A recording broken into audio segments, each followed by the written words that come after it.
देख रहे हैं बच्चन टाइम्स न्यूज। नईम राय बच्चन के साथ अभी फॉलो सब्सक्राइब करें। साथियों का उनके मन में बहुत सारे सवाल होंगे, पॉलिटिकल, सोशल, मेरे यहाँ आने का, जिस साथी से मैं मिलने गया था उसके बारे में जानने का। लेकिन मैं आपको एक लाइन में कहना चाहता हूँ, अब्दुल्ला आजम भाई से मेरे जो रिश्ते हैं वो सियासी नहीं। जब भी मैं किसी तकलीफ में रहा, आजम भाई का और इस पूरे परिवार का सहयोग मुझे हमेशा मिला, और आज मैं उसी रिश्ते को और मजबूत करने और अपने छोटे भाई से मिलने यहाँ आया था, जानने की उनकी क्या हाल है। मुझे बहुत खुशी हुई। मैं सोचता था कि जेल में है तो परेशान होंगे, लेकिन जिस ताजगी के साथ मुलाकात हुई, इससे ये पता लगता है कि वो बहादुर आदमी अपनी लड़ाई को लड़ रहे हैं, और जो हालात हैं वो उससे वो किसी छिपे हुए नहीं। मैंने उनके मुकदमे को भी पढ़ा है, ऑर्डर भी पढ़े हैं, किस तरह की चीज़ों में उनके सजा हुई भी पढ़ी है। मैं बस ये कहना चाहता हूँ मीडिया को के माध्यम से, जिनको कहना चाहता हूँ उनको चला जाएगा।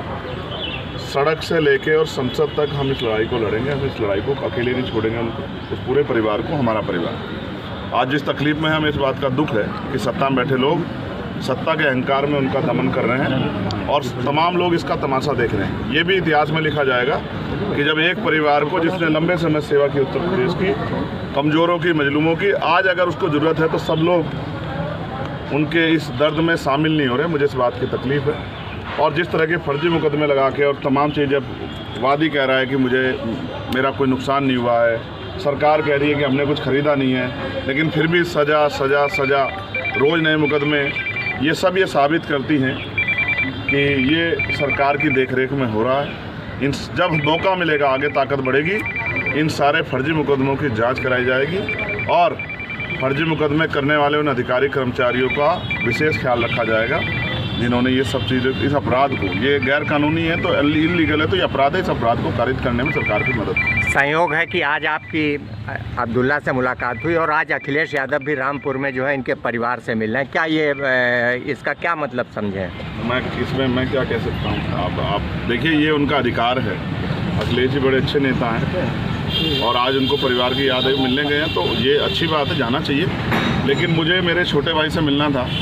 मैं पूर्व विधायक जी से नहीं मिला, मैं अपने छोटे भाई से मिलने आया था, और मैं वचन दे के आता हूँ कि मैं परिवार के साथ चंद्रशेखर जी, उपचुनाव और मैं ये भी स्पष्ट कर देता हूँ आपको कि वो जुल्म के आगे टूटने वाला नहीं है, परिवार टूटेगा नहीं। मैंने उनकी वालिदा को देखा, पूर्व MP साहब को, क्या हालात थे उनके मैं जानता हूँ। लोग बताते थे कि उठ नहीं पाती थी, 2 लोग पकड़ के ले जाते थे बाथरूम, तब भी उन्होंने इतना जुल्म सहा, सिर्फ इसलिए कि वो आजम भाई की पत्नी है। अभी आपने कहा कि कुछ लोग साथ नहीं दे रहे हैं, किसकी तरफ इशारा था? नहीं, मेरा एडमिनिस्ट्रेशन और जो सिस्टम है उससे मैं वो कर रहा हूँ। आप अखिलेश जी की तरफ मत ले जाइए। मैं सिर्फ ये सिस्टम से सवाल खड़ा कर रहा हूँ कि जो सिस्टम है, न्यायपालिका पर हम भरोसा करते हैं, लेकिन अगर जज साहब कहें कि हम मजबूर हैं, हमारे ऊपर दबाव है, तो फिर न्याय कैसे मिलेगा? मुझे एक खतरा और है, ये मेरा पर्सनल है, मेरे बहादुर छोटे भाई ने मुझसे नहीं कहा।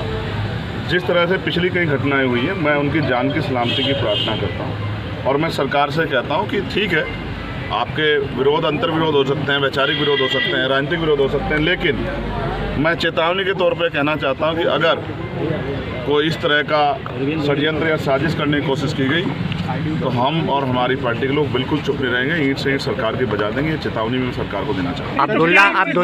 अब्दुल्ला से आज आपकी मुलाकात हुई, क्या दलित कई जगह पे ऐसा देखने को मिला, हमीरपुर और तमाम जगहों से खबरें आई, समाजवादी पार्टी से लोग टूटकर आपकी पार्टी में आए हैं, तो कहीं ना कहीं ये भी कहा जा रहा है कि तोड़ने का काम कर आप इसे राजनीतिक मुलाकात बनाना चाहते हैं, जबकि मैं फिर आपसे समझना चाहते हैं, सिर्फ समझना। मैंने समझा आपको कि आज वो बुरे दौर में, तकलीफ में, आज एक भाई होने के नाते, मेरे बड़ा भाई होने के नाते मेरी जिम्मेदारी बनती है कि मैं अपने छोटे भाई के साथ रहूं। और वो मेरे बड़े भाई, उनके जो वालिद साहब हैं, आजम साहब, वो मेरे बड़े भाई।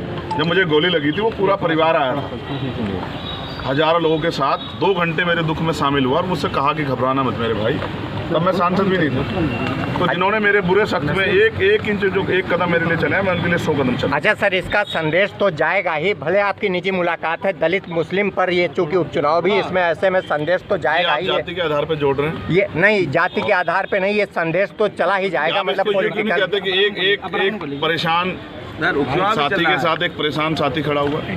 तो ये मुलाकात पहले एक भी हो वो जो सकती थी। जुल्म सहरा और एक जिसके ऊपर जुल्म हुआ है। गोली उत्तर प्रदेश में किसी और पे चली है क्या? पिछले साल से सर बंद है, 1 साल हो गया, इससे पहले भी मुलाकात हो सकती थी। लगातार परिवार के जरिए मेरी बातचीत होती है, उनके साथी जो यहाँ थे उनके जरिए मैं जानकर लेता हूँ। मैं इसको पॉलिटिकल नहीं बनाना चाहता था इसीलिए, लेकिन अब मेरे पास ऐसे इनपुट थे कि अब ज़्यादा मेरे भाई को मेरी ज़रूरत है। तो ऐसे समय पर मेरा चुनाव में घूमना या वो सब चीज़ें बाद में मैंने उनको लिया और मेरा मन था कि पहले मैं जाके मिलकर उनके हालात को जानूं।